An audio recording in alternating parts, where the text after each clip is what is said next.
Rosie Jiménez was the first woman to die from the Hyde Amendment. After Rosie Jiménez learned that she was pregnant, she's a college student, mother of a 5-year-old, and trying to become a teacher in McAllen, Texas. She could no longer get a federally funded abortion and went and got a back alley abortion that was unsafe, and she died from an infection October 3rd.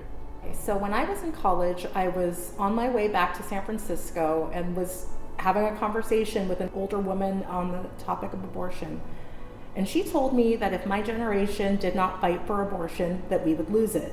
And that is what we're facing right now. The Supreme Court is going to hear a case on December 1st, which potentially could overturn the Roe v. Wade decision, which legalized abortion in the United States. So we need to build a movement. We're in a time of making rebellion the new normal. And we're seeing that what COVID has exposed of what capitalism has done in terms of not saving lives, we're seeing that we're the ones who are going to save ourselves, and we're the ones who are going to demand something out of a system that is decrepit and falling apart. We can build something better. The movement that won abortion rights, under Roe, it was a militant movement. It was people in the streets. It was people coming together and saying, no, a woman has a right to choose what to do with her body. It is not a medical decision per se. We want to expand that today to say everybody has a right to decide what to do with their bodies. Everybody has the right to universal health care. Everybody has the right to a job, to education. We're not just fighting for abortion.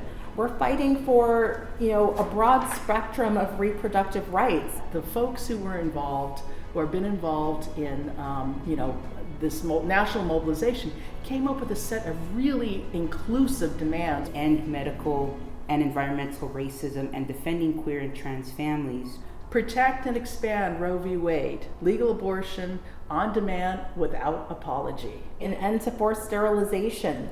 Repeal the Hyde Amendment. Overturn state barriers to reproductive choices. Medically sound sex ed and affordable childcare. No to caged kids. Uphold social progress with expanded voting rights and strong unions. Right? So this is like something that, if you think about it, these are demands that really are all connected, right? It's like, I'm affected by all of them, right? Other people I know are affected by all of them. So instead of just sticking straight to abortion only, right?